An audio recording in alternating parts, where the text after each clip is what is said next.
Hello everyone! Welcome back to my YouTube channel. For today's video, magluluto po tayo ng napakasarap na soup. Sure na sure ako, favorite ito ng karamihan. Ang saluyot po.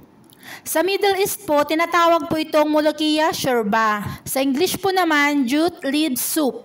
Ipapakita ko po sa inyo kung paano ko po siya lutuin in easiest way po. Yung wala po siyang sahog. As in, soup lang po siya. Pero bago po tayo mag-start, don't forget to subscribe and click the notification bell for more videos. Thank you!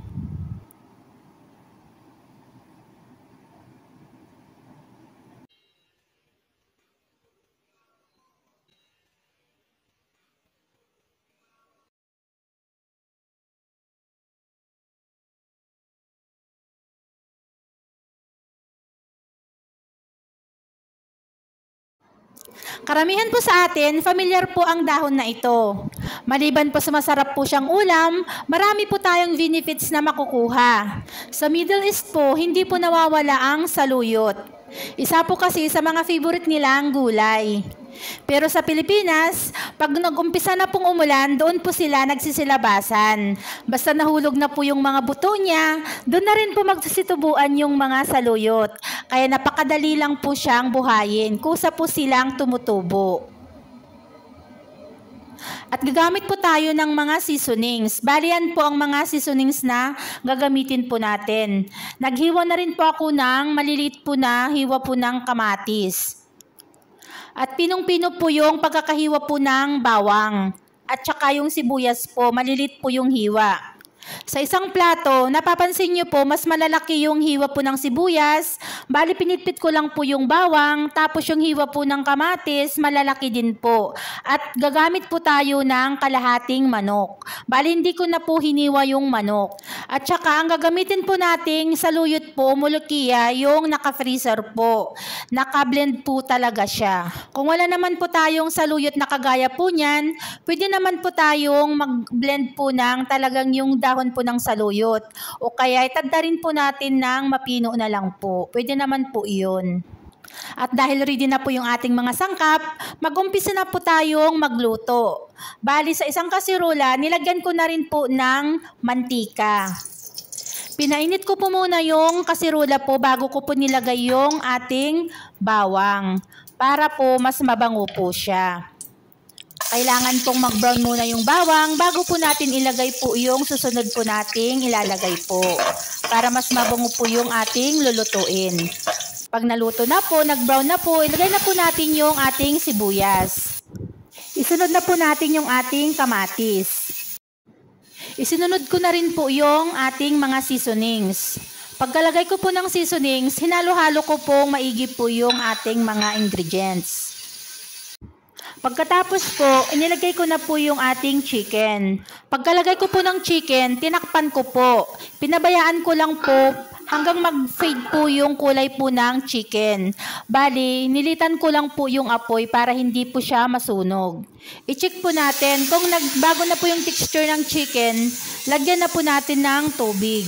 Sa paglalagay po ng tubig, yung katamtaman lang po ang ilagay po natin para sakto lang po sa ating gagawing soup. Takpan po natin at pabayaan po natin kumulo hanggang 1.5 oras. Bali, yung apoy po niya, i-medium lang po natin. Pag nakalipas na po ng 1.5 oras, umpisahan na po nating maggisa sa isang kaserola para sa ating saluyot. Inuna ko na pong ilagay po yung bawang. Laging tandaan, laging brown po yung bawang para pumabango po yung ating lulutuin.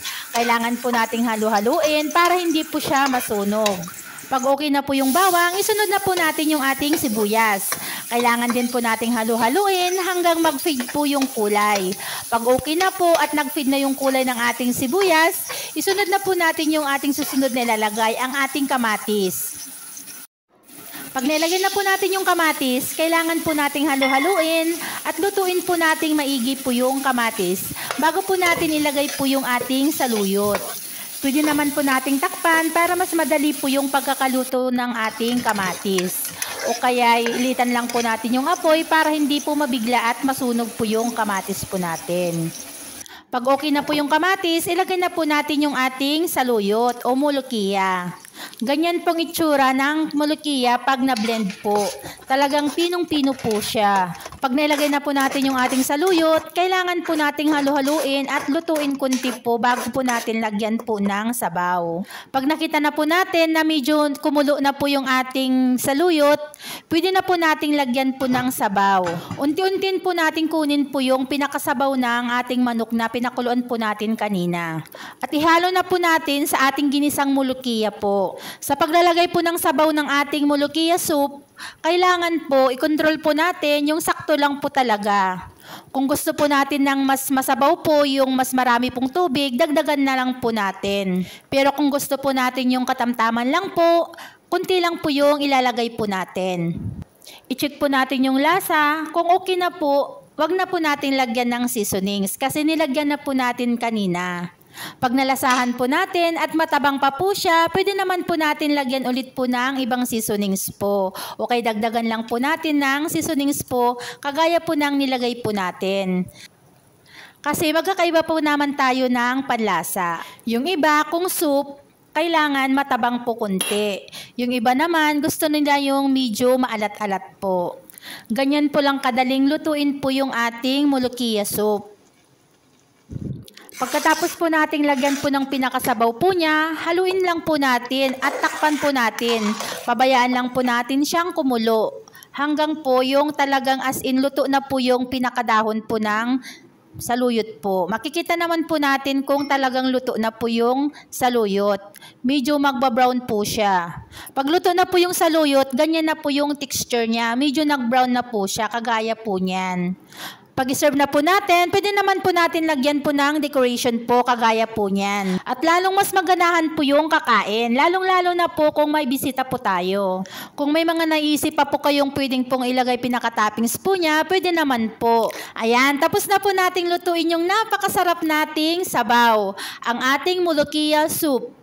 Kung gusto nyo naman po ng may sahog, pwede naman po. Hiwain lang po natin yung manok ng maliliit at igisa po nating maigi. O kaya itry nyo po yung ginawa po natin kasi nandun na po yung lasa ng manok. Kasi pinakuluan po nating maigi yung manok at kinuha po natin yung pinakasabaw. Andun na po yung lasa po niya.